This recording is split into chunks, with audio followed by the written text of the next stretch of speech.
yako nyuma yetu, tunaomba msamaha kwamba yalifanyika kukiwa na serikali ya Kenya. Ya muhimu ni kwamba leo tunaibadilisha. Leo tunahakikisha kwamba uraia wa Kenya ni kwa Wakenya wote kwa usawa. Maendeleo katika taifa letu la Kenya ni ya Wakenya wote kwa usawa, na hivyo ndivyo itakavyokuwa. Na hatusemi hivyo kwa maneno, tunasema hivyo kwa vitendo. Yanaonekana the last 3 years, kwa miaka mitatu imepita, nimedhihirisha ya kwamba usawa inawezekana, na sio lazima sehemu moja ya Kenya ikose ndio sehemu ingine ya Kenya ipate. Sote tunaweza kupata. Housing inaendelea kila sehemu ya Kenya. Markets inaendelea kila sehemu ya Kenya. Ujenzi wa barabara inaendelea kila sehemu ya Kenya. Stima inaendelea kila sehemu ya Kenya. Elimu ya watoto wetu inaendelea katika kila sehemu ya Kenya. So ile mawazo ya zamani kwamba ili wale wapate lazima wengine wakose, haya ni fikra duni. Ni fikra ya viongozi ambao hawana maono, ya kutosha kuendesha taifa lote la Kenya, kwa usawa. So kwa watu wa Northern Kenya, ile msamaha kubwa tutafanya ni kuhakikisha ya kwamba sehemu hii inapata haki yake ya maendeleo, haki yake ya kushikamana kama taifa. Wananchi wa hapa, uraia wao usiwekwe tena katika mizani ama katika taswishi. And that I commit. Halima. Thank you very much, Mr. President. We really appreciate the program of the road, especially the removal of the annuity program. You have said we will start soon. How soon is that? Because it is the wearer of the shoe who understand the importance of that road and for the people of Northern Kenya. My second question is, as today we celebrated Madaraka Day, you have seen how our students performed very well if given opportunity. But still in Northern Kenya, we are lacking in terms of infrastructure in our schools. And what is your government doing to bridge that gap in terms of infrastructure? Thank you. I agree with you, Halima. The school kids were phenomenal. They were awesome, to say the least. I mean, those kids were just out of this world. And they confirm that all our children deserve the best from us. And we should never, ever discriminate against any part of Kenya, because those children are innocent. They want a future like their colleagues everywhere in Kenya. And that is precisely the reason why I sat down with the leaders of this Northern Kenya. And I did so when I was Minister for Education. I remember I sat down with the MPs and I told them, look here, you must persuade the people of Northern Kenya to go to Teachers Training College so that they can come and teach the children of Kenya. I'm very happy that several years down the road, we now have 4 functioning teachers training colleges in Northern Kenya. As I said in my statement, we have close to 4,600 today students training as teachers in those colleges. I did instruct affirmative action by the Teacher Service Commission. We've hired an extra 1,800 teachers beyond what TSC have hired across the country, just to make sure that the children of Northern Kenya, many of whom have had very serious shortages of teachers in their classrooms, have a teacher before them. We have built classrooms across Kenya. But specifically, I have given instructions to the Ministry of Education that the 1,600 laboratories that are being built, they should target marginal areas where students have never seen a laboratory, where a student reads about a Bunsen burner and a test tube and all the other gadgets that are used in laboratories. And I'm very happy that that progress is ongoing. CS Julius Migosi and his team are doing a great job in making sure that we create equity in that space. On the road project is going on. I know many people always are tempted to say, when are you doing this? You see, and I ask many of these people, the road from Nairobi or Isiolo to Mandera did not happen when I became president. That road was always there. The first president did not do it. The second did not do it. The third did not do it. The fourth did not do it. Cut me some flack. I'm doing something about it. In my first 3 years, a good section of that road is already underway. I will be in Kotulo tomorrow to look at what is going on. I will be in another section in Wajir tomorrow, just to inspect what is going on. One thing I want to promise you is that it is my commitment that whatever it is, that road will be built, God willing, in my time. Just to make sure that the prejudices of the past can be eliminated so that investment can come to this region. Let me tell you, Halima, a road is more than tarmac.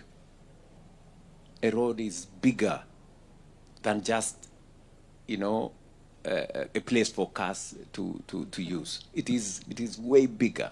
It changes, places. Creates economic activity, makes it easier to transport goods to markets, makes it easier for people to travel, brings about investment. So it's a major thing. And I know that full well because I've been around for a while. So I will do my best. God willing, I should be back here before September, and all the procurement issues will be done.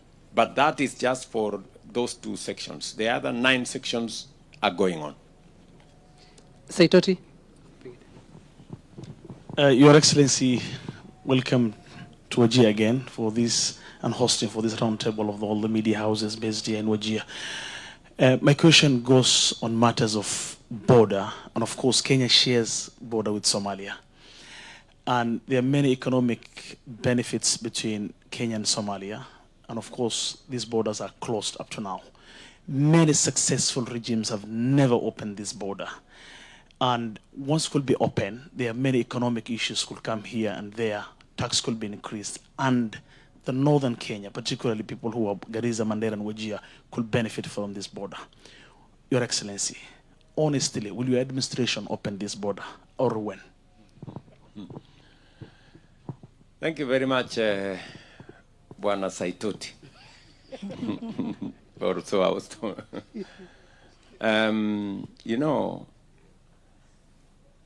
It is my wish. I really thought I would have opened those borders by now. But unfortunately, there is always a delicate balance between security and commerce. And we must protect both. We have had challenges with our border with Somalia because of the things that you all know. We have gone out of our way as a country to make sure that we secure that border at huge cost, by the way. We have our own men, gallant soldiers in Somalia, protecting our country from within Somalia. We are working with many partners. Unfortunately, over the last 2 years, there hasn't been a coherent plan on how to deal with the challenge in Somalia. That's what has slowed the steps that I had put in place. Today, we do not have a predictable funding model that is supported by the international community to secure Somalia. The troops that are there in Somalia from different countries are not, there is no predictable mechanism. In fact, in many instances, we've had to use our own money to keep our security men in Somalia.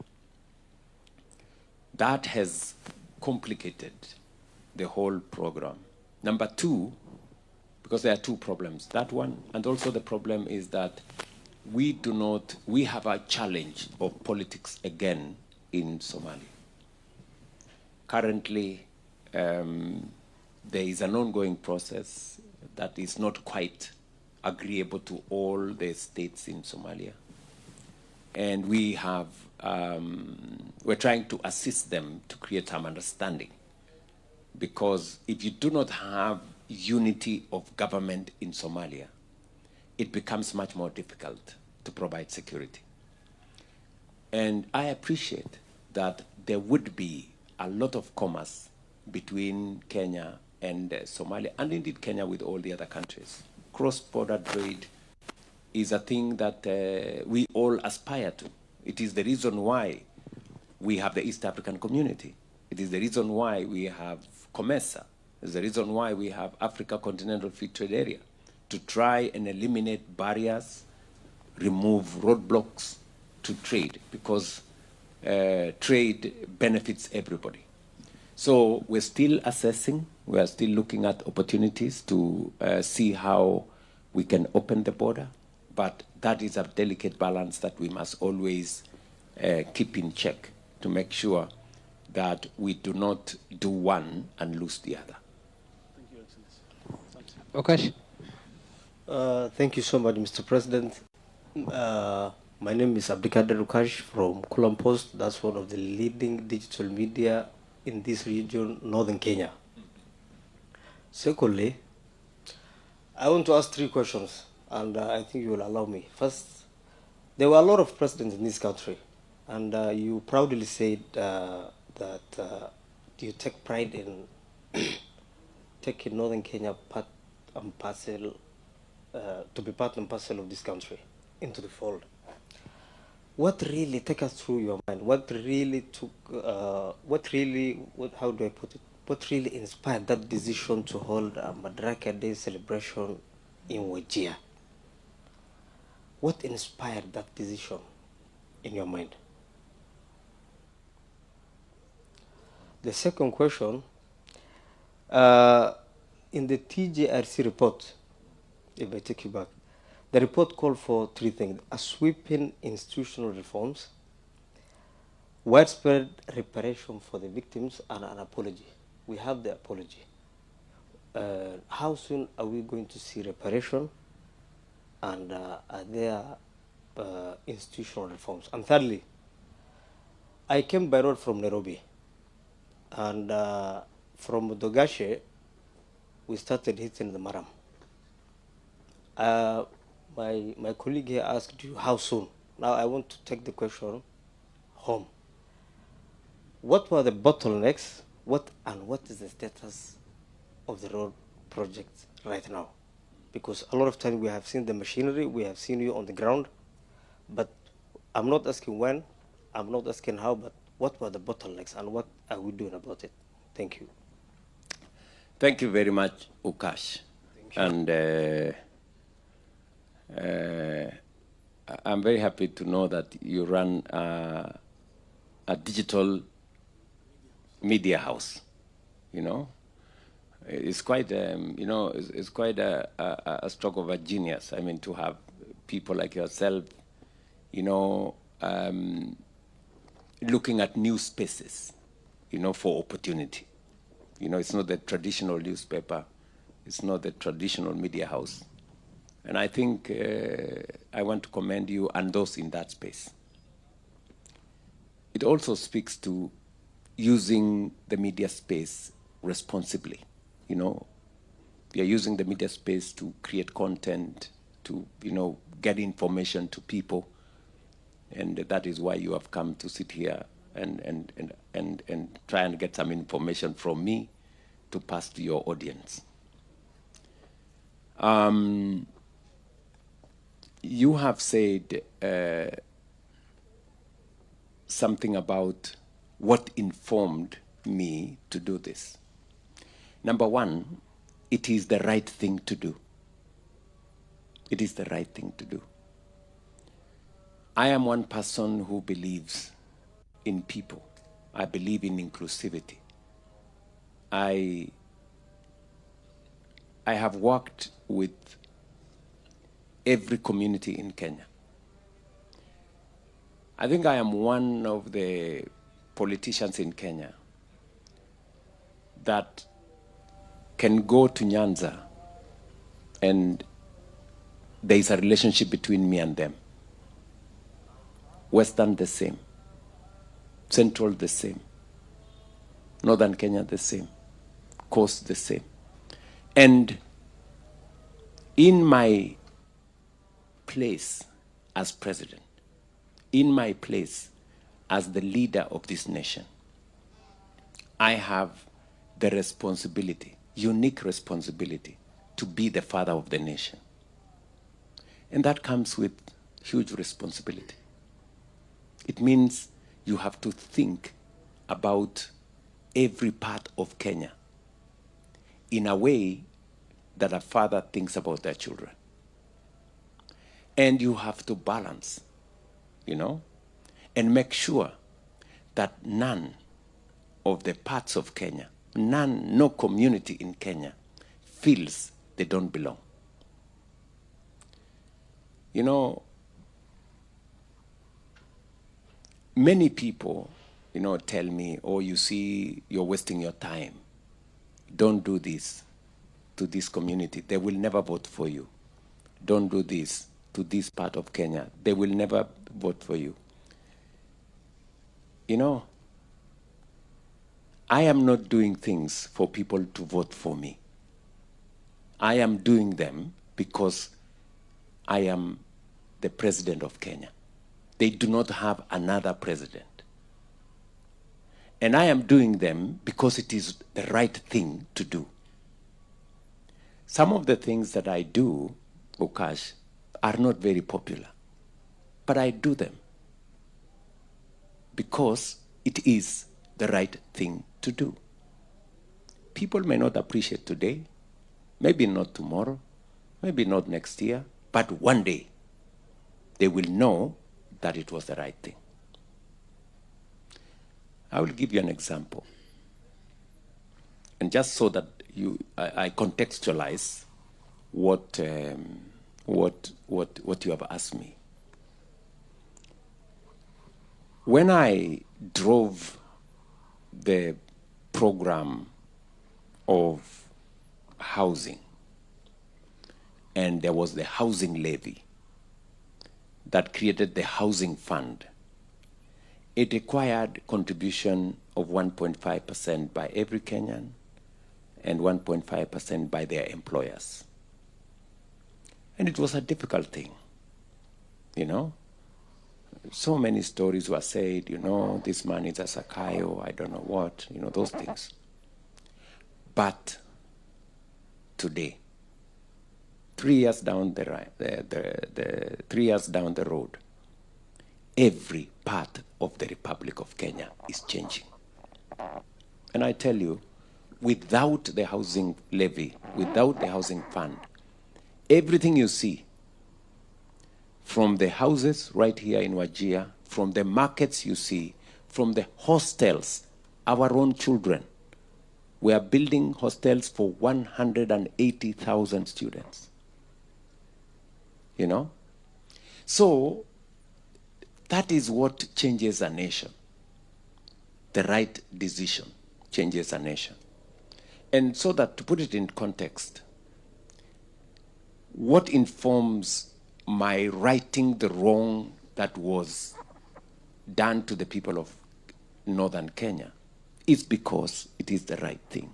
Up to now, there are people who are questioning me. Why are you doing this? Why are you building a big road for 100 billion to nowhere? There are people who think like that, even up to now. There are people even who are questioning, oh, what is so special about, I mean, they're even saying a stadium in Wajir is the wrong priority. You know? Because people cannot see beyond what is popular. People cannot see beyond what is convenient. Yeah? There are people who are still even questioning me. Oh, you see, why did you remove vetting? You know, terrorists are going to be to get Kenyan ID cards. You know, such pedestrian thinking. And those are the things that requires a leader who is not chasing after popularity. A leader who is not seeking votes at every moment, but a leader who is ready and willing to make the decisions, who has the courage to do the right thing, even if it doesn't have instant gratification. So that is the reason why I am doing this for Northern Kenya. Other presidents had an opportunity to do it, but I have decided that it is in my time that I want to do this. It is the right thing for the people of Northern Kenya. Number two, you have said about the TJRC, and it's talking about reparation, it's talking about all the things that need to be done. As I told you, Rome was not built in one day. Yeah? We've had a new constitution for the last now 15 years. But at least the journey towards correcting the wrongs of the past has begun. Northern Kenya is getting what is due to them in terms of the education of their children, the development of this region, whether it is in roads, whether it is in electricity. We are working on water and all the other things that this region deserves. We are on course. We are correcting the discrimination on issuance of IDs, and we are making the steps. I am very confident that in due time, we will finally, do what is right in full to the people of Northern Kenya. On the matter you have mentioned about the road, I agree with you that did you at any one time use part of the road that's already built? I wasn't fortunate enough. Yes. I would suggest that you do. And I would suggest that you come with me tomorrow to Kutulu. Am I invited? Yes.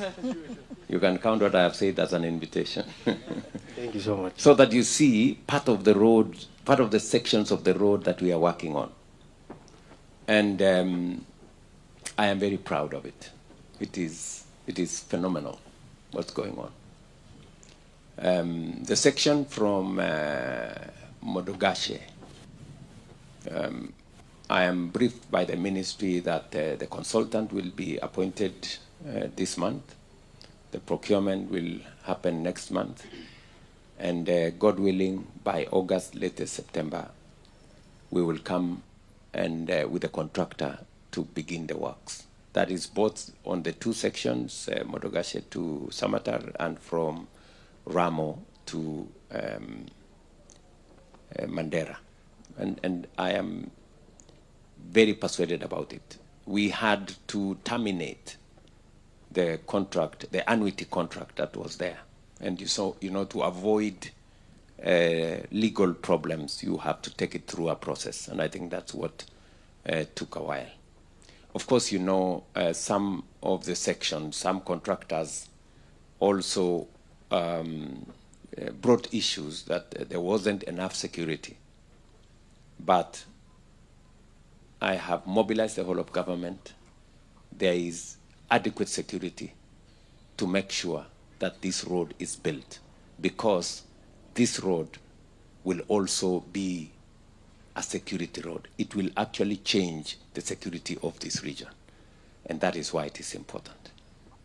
Pengine Faisal. Thank you, Mr. President, for this roundtable. I'm Faisal Abdurrahman from Citizen TV. I have two questions. The first one is about inclusivity. You have many a times emphasized on inclusivity, Mr. President.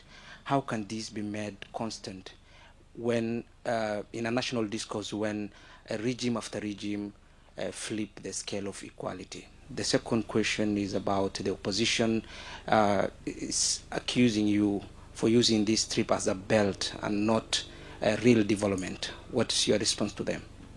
Pardon me again, they are saying what? They're saying you are using this trip to Wajir as a belt and not a real development. What's your response to them?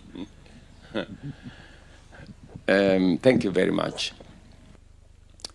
My commitment to inclusion goes beyond this trip. It goes beyond northern Kenya.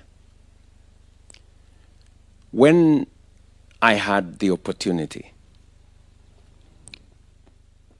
I reached out, and for your information, immediately after the last election, I reached out to the former Prime Minister because I wanted to build politics that accommodates and that gives us a chance to move together as a nation. I reached out to the former president, and it was my intention also to make sure that we move together. And so when I talk about inclusivity, I am not talking in compartments. Today, we have a broad-based government. It may not have happened or been brought about by the best of circumstances, but I am very proud that today we have a broad-based government. One that creates the opportunity for more people to work together, to bring people together, to create a sense of belonging to different parts of Kenya, different communities, different people from different political persuasion. And it was deliberate for me to form the broad-based government. I was very deliberate about it. There were people who are opposed to the formation of the broad-based government because, many people don't see things from the same point of view. Some people are very unhappy that, or those who did not vote for us, people who are undeserving are now part of government. Some are complaining, how can the Minister for Finance come from a certain region, that kind of thing. It is that kind of mentality that we must dismantle. And I did some of these things deliberately, to demonstrate to Kenya that any Kenyan from any part of our republic can serve in any capacity. I remember, for example, when I appointed the late General Ogola as the CDF. Many people came and told me, oh, you see, you're going to be overthrown. I don't know, blah, blah, blah, some, small talk that has completely no basis at all, build on suspicion, build on prejudice against other people. I remember it was the same years back when, for the first time, President Moi appointed General Mohammed as CDF. Many people said then, how do you appoint somebody from the shifter community to be, Those kind of prejudices are prejudices we must dismantle in Kenya. And that is what drives, those kind of prejudices drives exclusivity. And so it is my firm belief that inclusion is not a favor. Inclusion makes us a stronger nation. It makes us, it creates synergy that then helps us to drive, the country forward.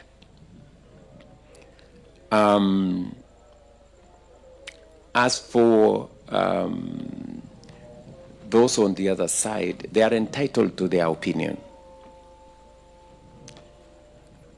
I don't do things, and I have never done things for convenience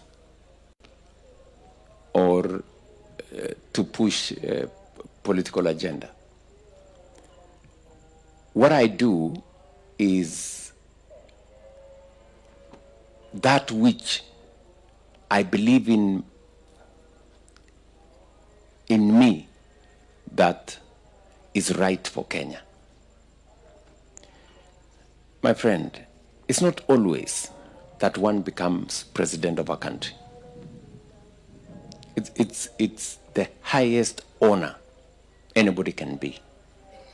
And therefore, I don't take it for granted that a person with not so much background like me today is the leader of a great nation like Kenya. So I take it very seriously. I take it very seriously. Many people think I do more than what a president is supposed to do. I show up in too many places. Many people accuse me sometimes of being micromanaging things and those kind of things. Well, that's their thinking. But for me, I take this responsibility very, very seriously. I take the fact that I am the leader of this nation very seriously. And I apply my mind to it. I deploy my energy. I do everything that I can to make sure that I move this country to the next level. And by the way, it's happening. This country is moving. Even my competitors today agree. Even them, they agree that we have moved this country. I saw some of them saying, William Ruto has built a Talanta Stadium. We don't want him, if we defeat him, we don't want him to hand over to us at Kasarani. We should go to Talanta. At least they appreciate that I built Talanta. Many of them even say that, it doesn't matter. William Ruto has done everything. He has built this. He has built the stadia. He has done the road to Mau Summit. He's doing the road to northern Kenya. But it doesn't matter. Even if he has done all that, we still want him out. You see, that's their thinking. But what they are admitting is that William Ruto has done something for this country. We have moved this country to the next level. And that, to me, is enough. It's satisfactory for me that Kenya has moved from where it was to where it is today. Nurdin. Thank you very much, Your Excellency, and welcome to Wajir once again. And I want to ask a set of questions here. Question number one, and question left hanging by my colleague and Situti about the Kenya-Somali border. And Somalia is now a member of East Africa Community. Does that mean Somalia does not benefit from the East Africa Free Trade Agreement? And if it does not, it's going to be disadvantage to people in northern Kenya, which share a border with Somalia. So what are your agendas in line with that free trade agreement with Somalia? And then my second question, there's construction of a border wall between Kenya and Somalia. What happened to that border wall? The status of that border wall. And then the question still related to issues of security. One of your officers, a KDF sergeant, Sergeant Abdullah Isa Ibrahim, who's among officers who were kidnapped while serving the country in Somalia. What is the government doing to secure the release of that officer and other officers who are still in the hands of the terrorist group in Somalia? And my final question, Mheshimiwa, I'm very sorry. And we have a ghost High Court building here in Wajir, a 900 million worth of a project funded by World Bank.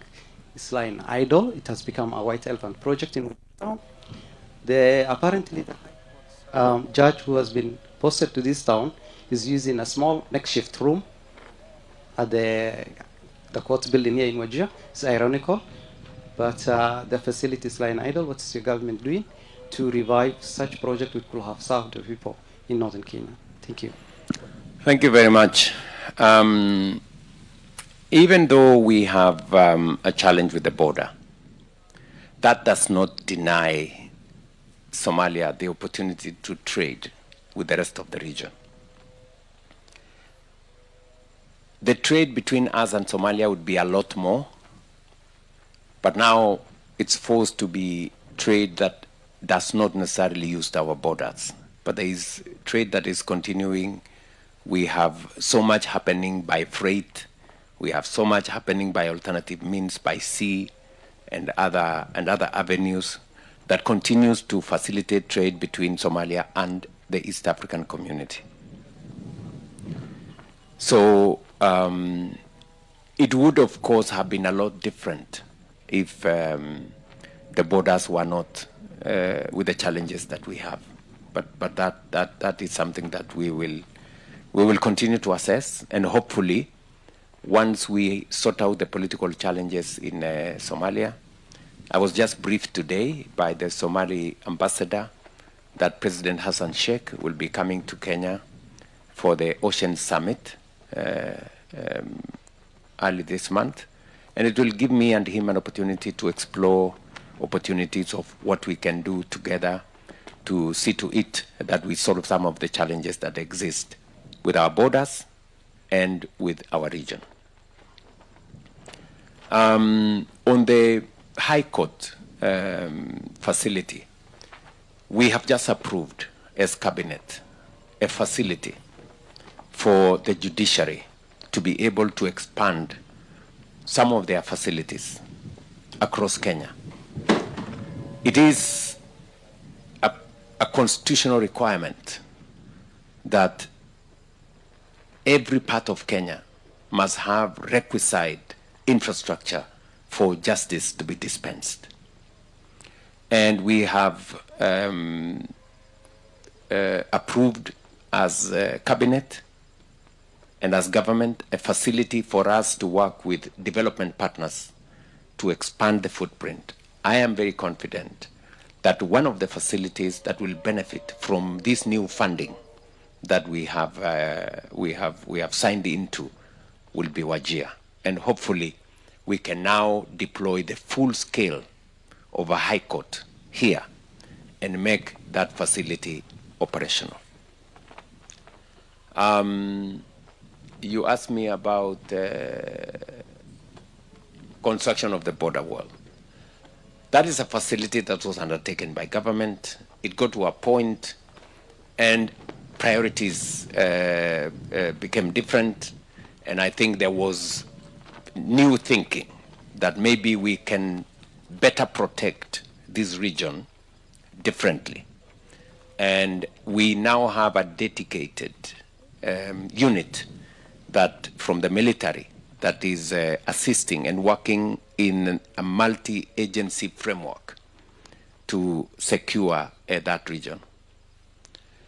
As to some of our men,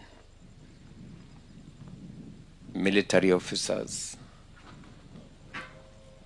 you know, for example, we have some missionaries from one of our countries that also were captured right here in Kenya and taken across. So we are using all channels available, diplomatic channels, intelligence channels, and all other channels to make sure that we secure the release of these citizens. And we will continue to work with the international community. We will continue to work with the government in Somalia and all other actors, and with the support of friends from across the globe, the United States and others, to help, you know, diplomatically secure the release of these citizens, some of them citizens of other countries that were caught up in these challenges. So we will continue to explore opportunities. There are some that we have secured their release. There are some that we are still pursuing channels for their release. And we will continue to work with everybody to achieve that. Bwana Rais, tukimalizia labda sasa ndio tunafika tamati mwa mahojiano haya. Wengi wamezungumzia tu swala la Wajir Stadium katika eneo hili la Wajir. Pengine katika siku mbili uliokuwa katika sehemu hii, unaweza tu tujengea taswira labda sehemu zipi ambazo umezuru na labda ni maendeleo gani mengine umeleta katika eneo hili la Wajir? Asante sana. Unajua, kabla sijafika hapa jana, nilikuwa Habaswein. Pale Habaswein tulikubaliana na wananchi wa Habaswein ya kwamba pale mjini kulikuwa na matope nyingi sana. Tukaweka pesa ya serikali karibu shilingi milioni 600 kujenga barabara za mji wa Habaswein, kilomita 7.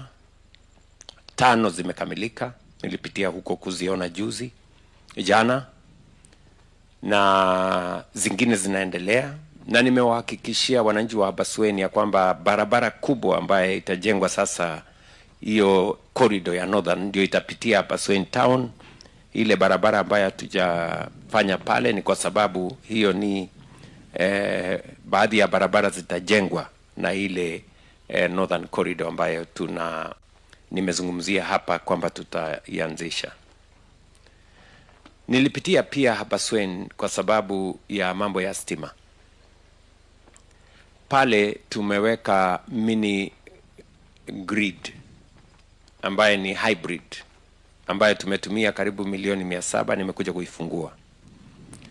Itafikisha stima kwa manyumba ya wananchi karibu 8,500.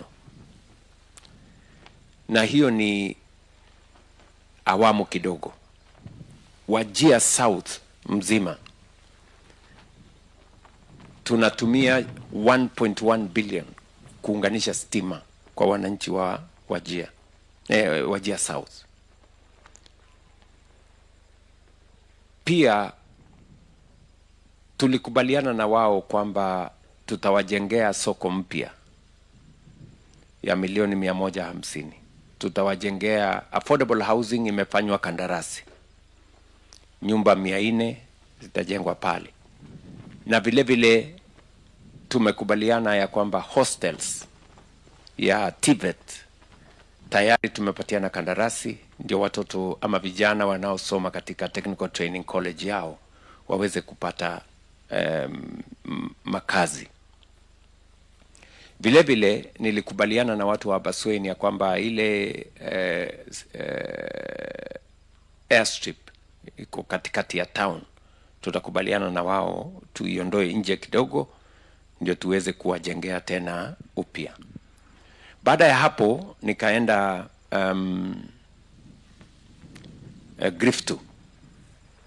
Griftu ni mahali nilienda wakati mmoja.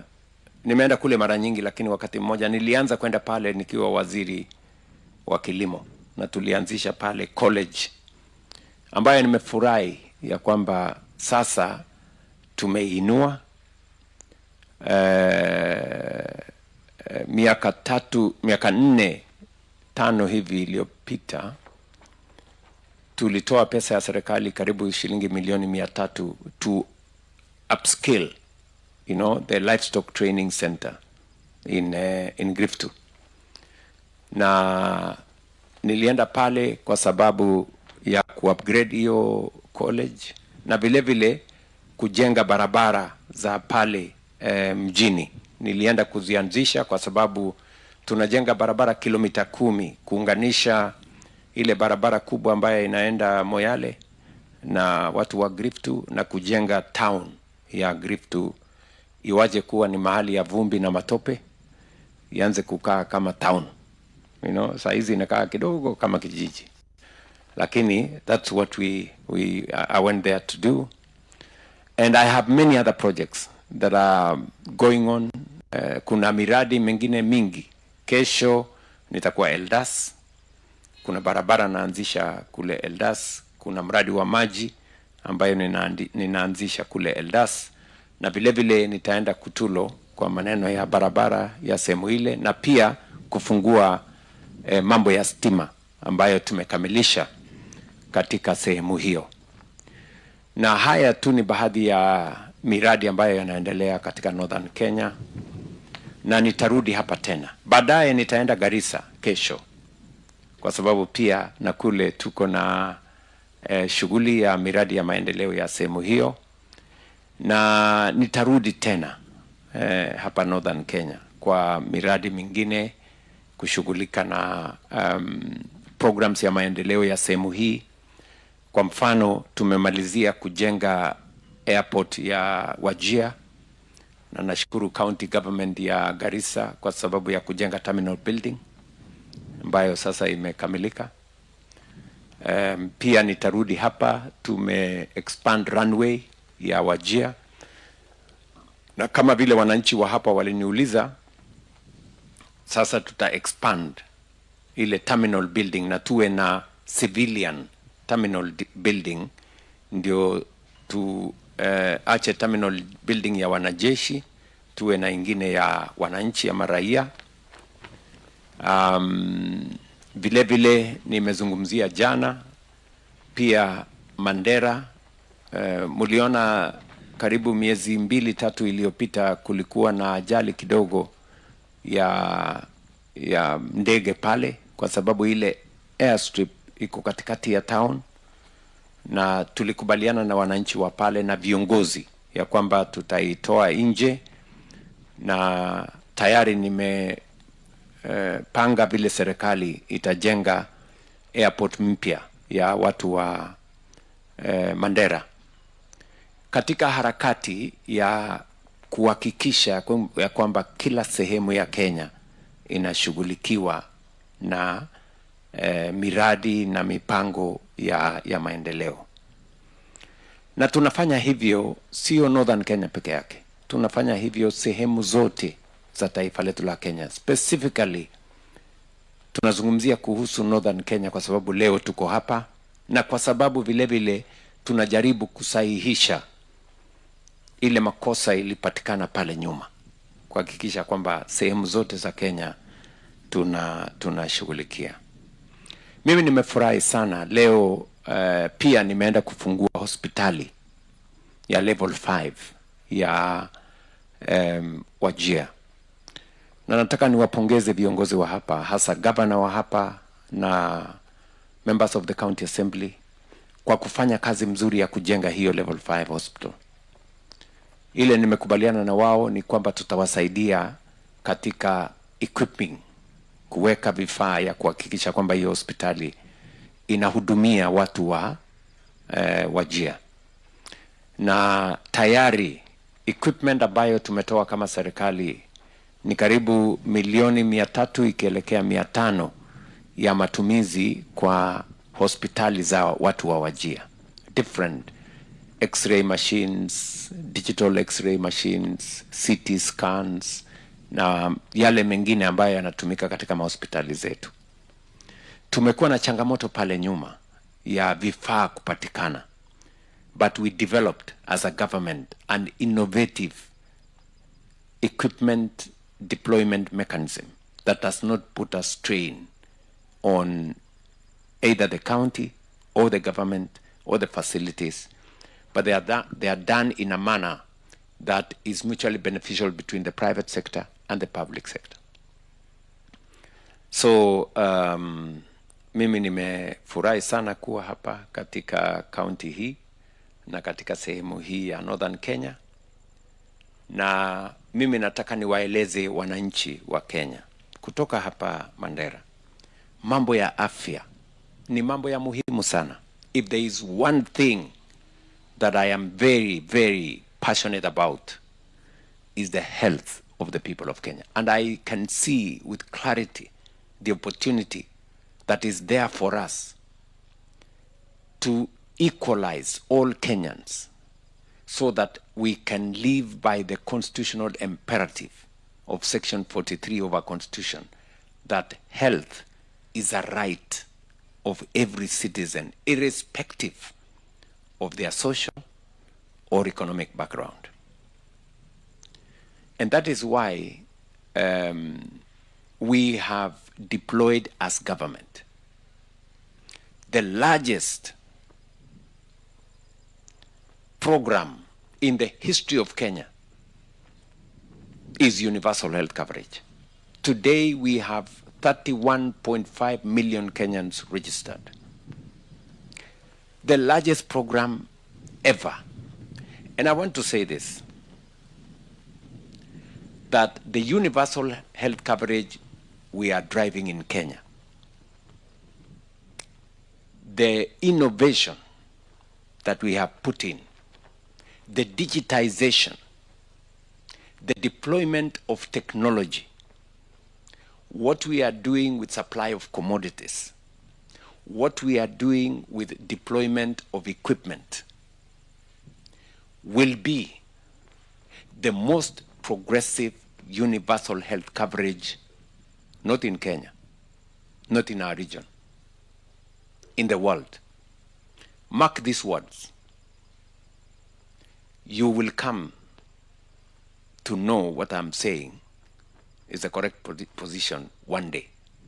What we are doing in Kenya, we have worked with many countries. I was in Egypt, Ghana, and different places. What we are doing in Kenya is transformational. It is transformational. And that is why I want to assure this nation that we know what we are doing. You know? We have many partners. I will give you an example. We've had the challenge of COVID before. We now have the issue of Ebola. But I want to assure this nation that the government of Kenya has made adequate arrangements. We have deployed every arsenal that we have to make sure that we protect Kenya, that we deal with the challenge. We have made preparations for isolation units, for surveillance, for treatment. In 23 counties, we have activated different mechanisms, and different hospitals have been already set up to make sure that if there was a case of Ebola in Kenya, we would know what to do with it. As I talk to the country this evening, we are screening every day any visitor who comes to Kenya. All our borders are on high alert. All our borders, land borders, air borders are already activated. There is surveillance, there is screening. On average, we screen close to 3,000 people every day who either come to Kenya or are in transit, to make sure that those who show symptoms, we quarantine them, we isolate them, test them. Fortunately for our country, not a single person tested has tested positive for Ebola. And I want to ask leaders and citizens who have any doubt on the level of preparedness by the government of Kenya, that they should not have any such doubt. Our partnership with our friends, the American government, is a partnership that is mutually beneficial to us and to them. When President Trump asked the government of Kenya to support them by having a center in Laikipia Air Base, I gave the okay because it was an agreement and a partnership with friends who have worked with Kenya for 30, 40 years. The American government has supported us.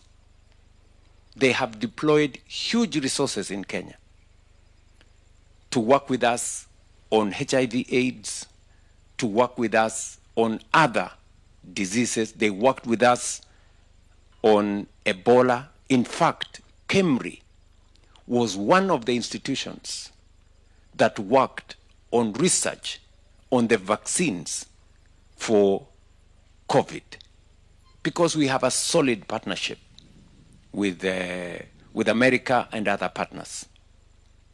So the facility that is at Laikipia Air Base is not a facility different from all the other facilities that we have across Kenya. We have 23 other facilities set up in Kenyatta Hospital, in the police hospital in Nairobi, in Moi Teaching and Referral Hospital in Eldoret, in Kenyatta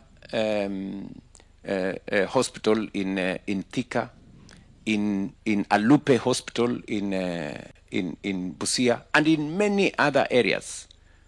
And these facilities are meant to make sure that there is proper screening, and if there is any positive identification of people who have Ebola, then immediately they are isolated, they are treated so that we avoid any spread of the disease.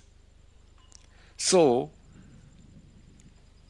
I want to ask those who are questioning our preparedness or our preparing to make sure that we deal with a challenge, if ever it gets to our country. What are they telling us? They are telling us we should not prepare. Are they telling us we should not be ready? And the fact that we could end up with a case is not far-fetched. We have security people serving in Congo DRC. We have thousands upon thousands of Kenyans in DRC. If, for whatever reason, they were to become victims of Ebola, we would have a responsibility as a country to treat them. We would have a responsibility to our citizens to make sure that we take care of them.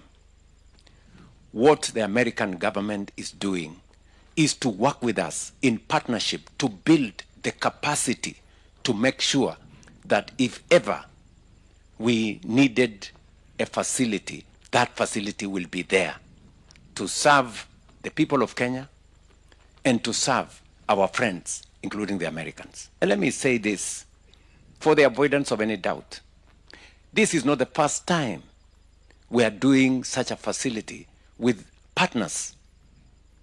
During COVID, we built a whole facility at the UN headquarters in Nairobi that served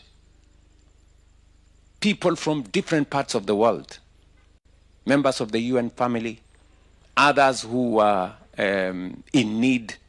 They came, they were served in Nairobi.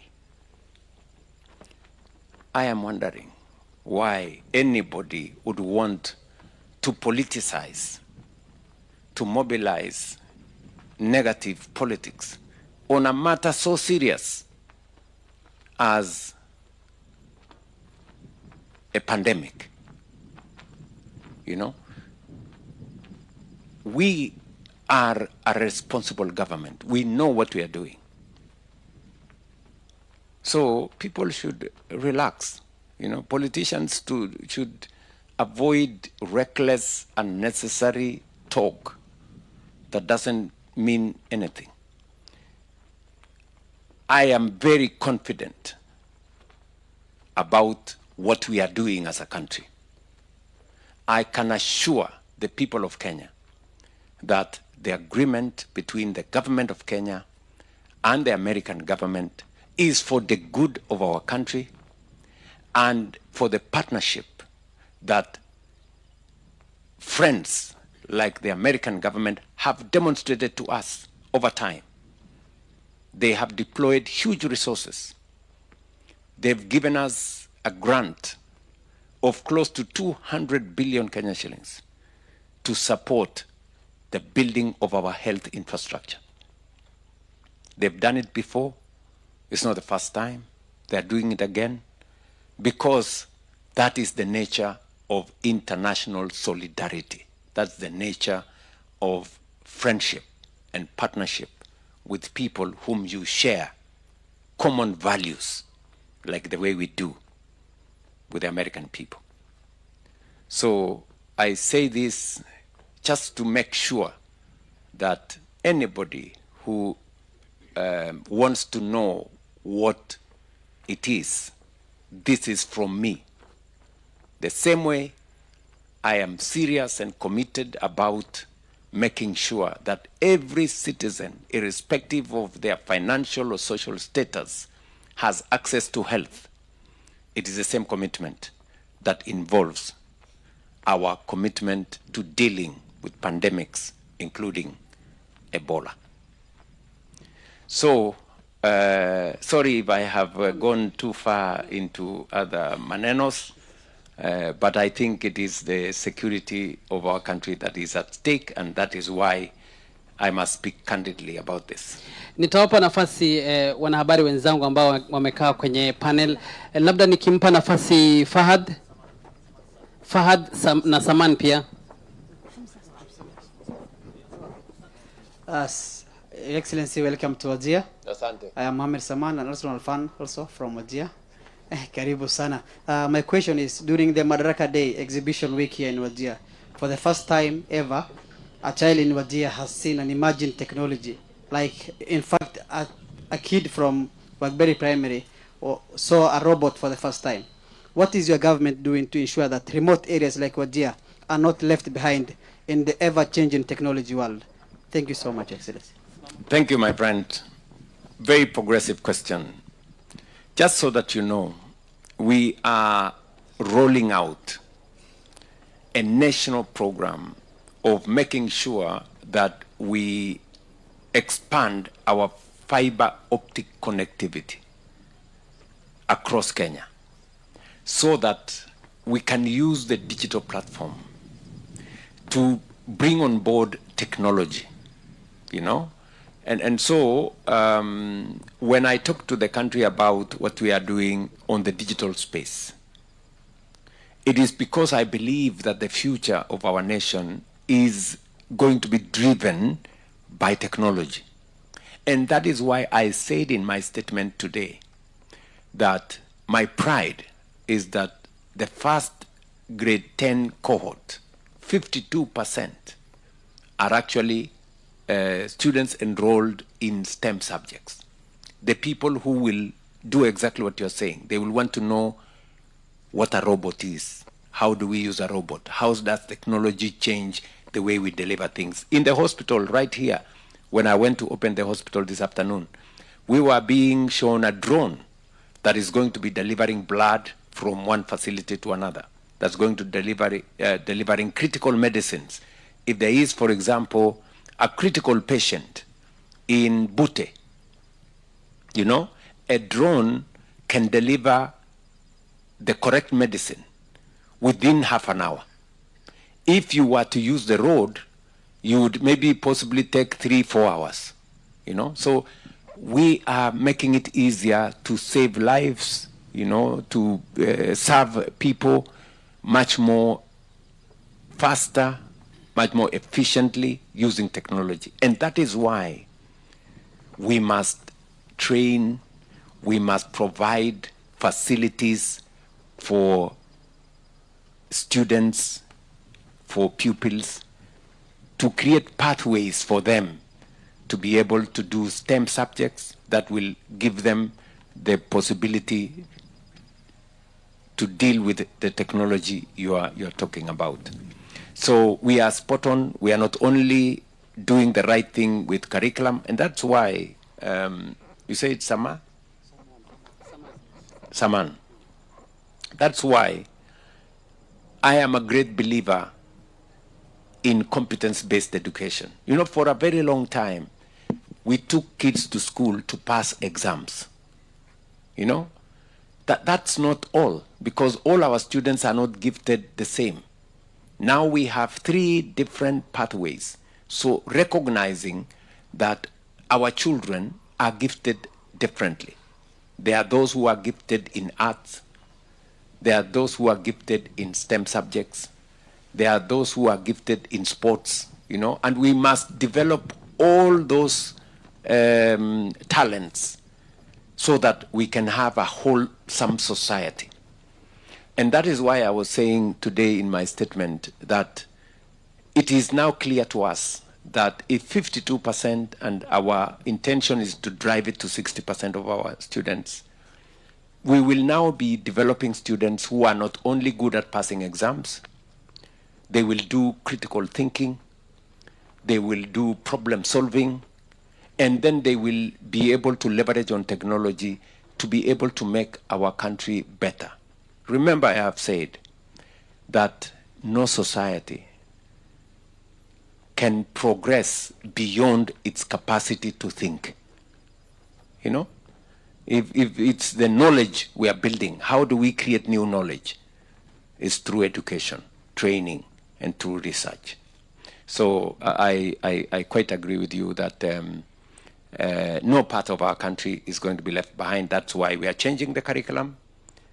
We are making sure that we mainstream that curriculum, and we are deploying technology. You heard me say we are building workshops and laboratories, 1,600 of them, in largely remote areas, part of them in this part of the world, to make sure that we expose our pupils and our children to the right learning tools for them to be able to participate meaningfully in driving the nation into the future. Labda swali la mwisho kutoka Mandera. Thank you. Good evening, Mr. President. Welcome to Wajir County. There was a question that you have previously asked. Olisema, when you formed the government, you had reached out to the former president, His Excellency Uhuru Kenyatta, and the late former Prime Minister. What did the former president say about that? Did he agree to work with you for the betterment of the nation? Well, my friend, that's a difficult question, because I do not want to offend people. It's not necessary.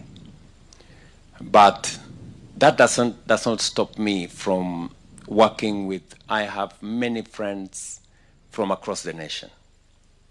And I reach out to as many as I can. And I work with people from across Kenya. at different levels. There are those who want to work with me because when I thought of how do we move Kenya to the next level, and when I was developing the thinking of Kenya even beyond William Ruto, you know, as we look at Vision 2030, 2030 is right here with us. How do we stretch out that vision further? And that is why I was saying that we need to fundamentally do three things. Number one, we need to generate energy. We do not have enough energy. Number two, we need to develop more infrastructure, especially transport and logistics infrastructure, roads, toll roads, highways, airports, seaports. You know, that is, we need to put in money there. And then thirdly, we are still a country that is food deficient. We still have too many people in Kenya who don't even have enough food. There are too many. And that is why we have to do irrigation. And it's the reason why I have said that we need another 2.5 million acres to be put under agricultural production for food security and also for our exports. And that is how this region comes into the equation of food security, whether it is livestock or crop agriculture. This region, through irrigation, will actually be the next frontier. And when I was proposing some of these things, I discussed with the former Prime Minister. I explained to him my thoughts, and he agreed with me. I also sat down with the former president, and I told him, this is what I am thinking. And I asked them to work with me to develop, you know, the next 15, 20 years of what Kenya should look like. Yeah.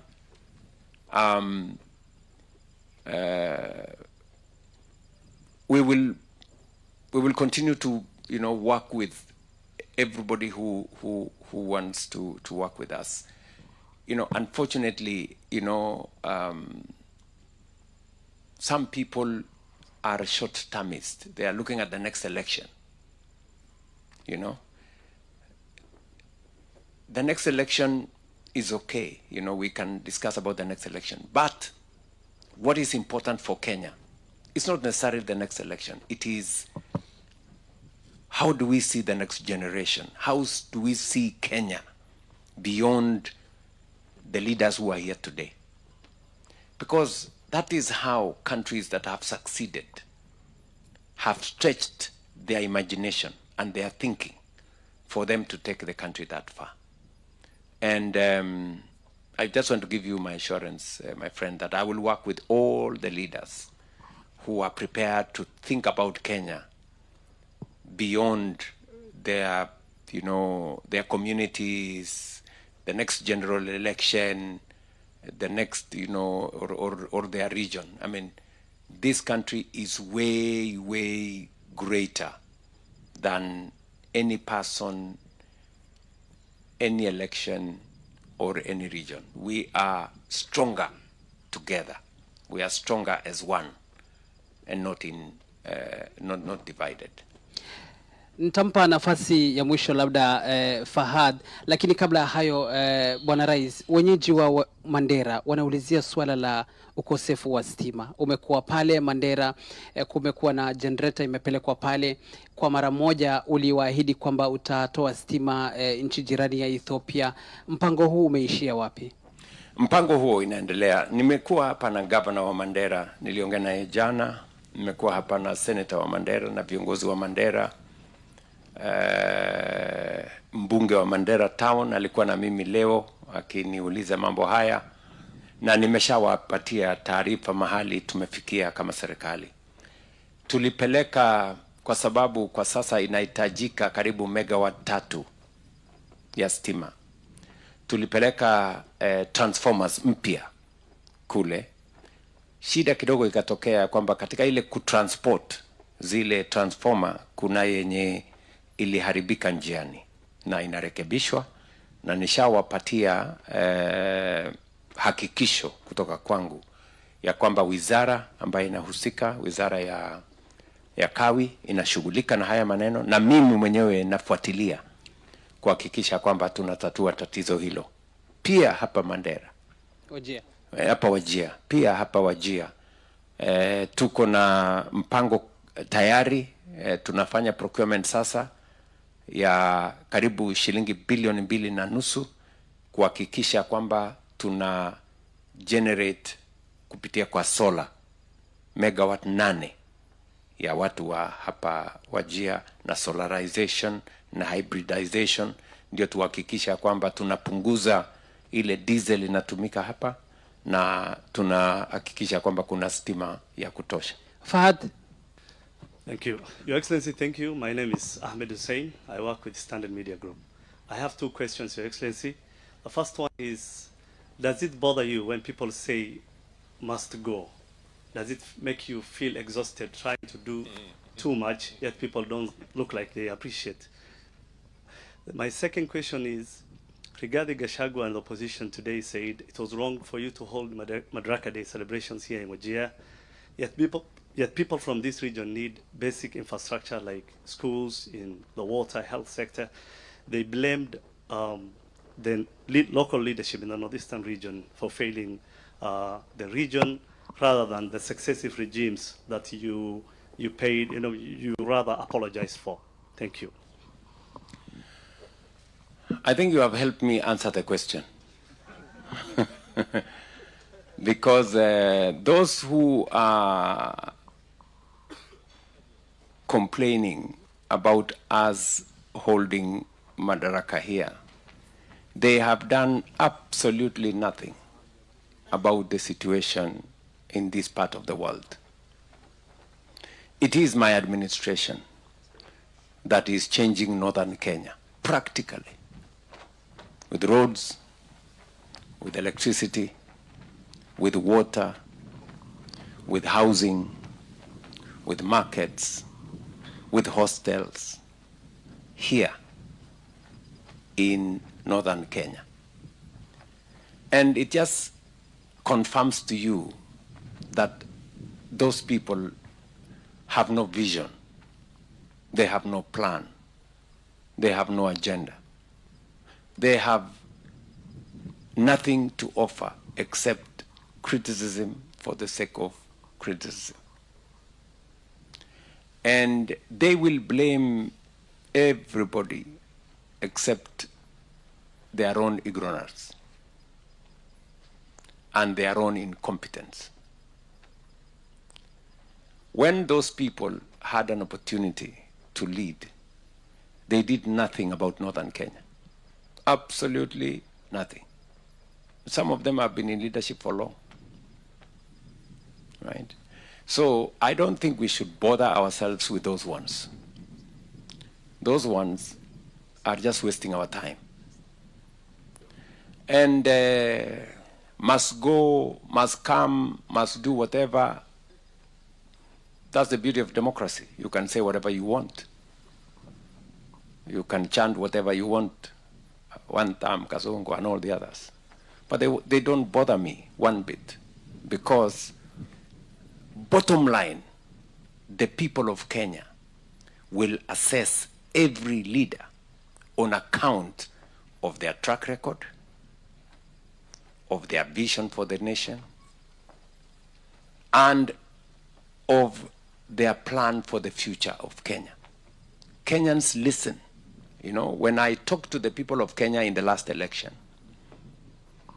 and I told them I was going to do this about the economy, I was going to do this about agriculture, I was going to do this about education, I was going to do this about health, I talked to them about housing. Today,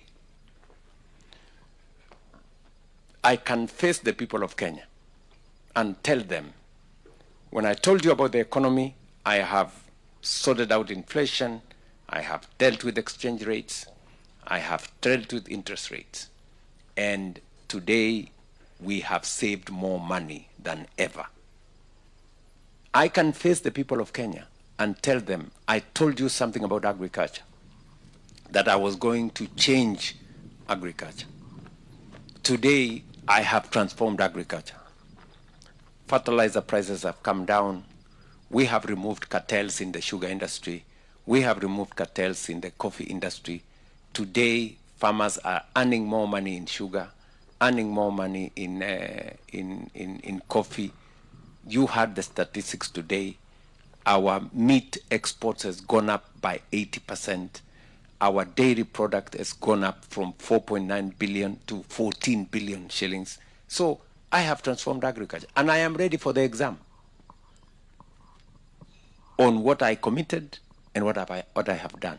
I made a commitment that I was going to sort out health. Today, from 8 million people in NHIF, we have 31 million people.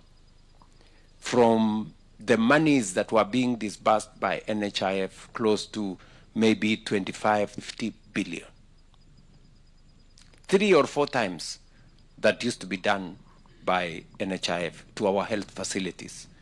Yesterday, just yesterday, SHA disbursed 12.7 billion Kenya shillings to all our facilities in Kenya. When I told the people of Kenya we were going to have a housing program that was going to bring dignity, today Kibera is changing. I want to challenge you to go to Kibera. Just go to Wajir here. See what housing is doing to our skyline. See what housing is doing to our markets. See what we are doing in our hostels. So, my housing plan was not talk. It wasn't just promise. Today, I can face the people of Kenya and show them what I have done. I told the people of Kenya I'm going to change education. We had problems in CBC. You know, we had problems in teacher recruitment. We had big problems in funding model. Universities were closing down. Today, that has changed. Today, we have competence-based education. It's working. Today, we have hired 100,000 teachers, the highest in the history of the Republic of Kenya. Today, we have a university funding model that is getting our universities out of insolvency. That is the kind of track record Kenyans will vote for. And every leader should be able to put their track record on to the people of Kenya, you know. So that's how you transform a nation. You don't transform a nation by, you know, must go, one thumb, and all the other sloganeering. That is, in fact, as Singapore moved on, as other countries moved on, we were stuck in leadership that does not have a plan. I want to ask you, my good brother, those people, I will challenge them to come and compete with me on my track record, my commitment to the people of Kenya, and the plan I have for this nation. And the people of Kenya are going to judge which leader has a better plan than the other one. Kenyans are not going to judge anybody on account of how much you shout one slogan or the other. They are going to want to know, how is Kenya going to change? How are our children going to go to school? Which opportunities are we creating for our young people? How are we creating wealth? How are we dealing with poverty? And how are we dealing with insecurity and all the other things that challenge our nation? So don't worry about those people. We will deal with them at the right time. Shukran sana Bwana Irens. Naona kuna maswali mengine, lakini hapa pia kwa upande huu napelekwa mbio kidogo.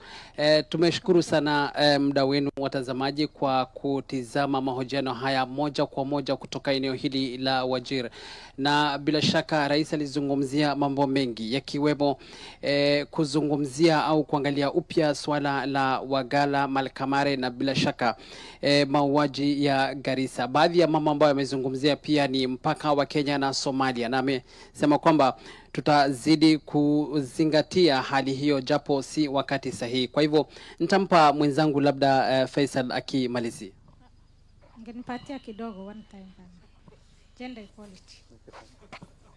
Mr. President, we cannot talk for 1.5 hours without discussing the marginalized groups. And we haven't discussed. So please, the article of the Constitution, the Article 54, gives employment 5% to people with a disability.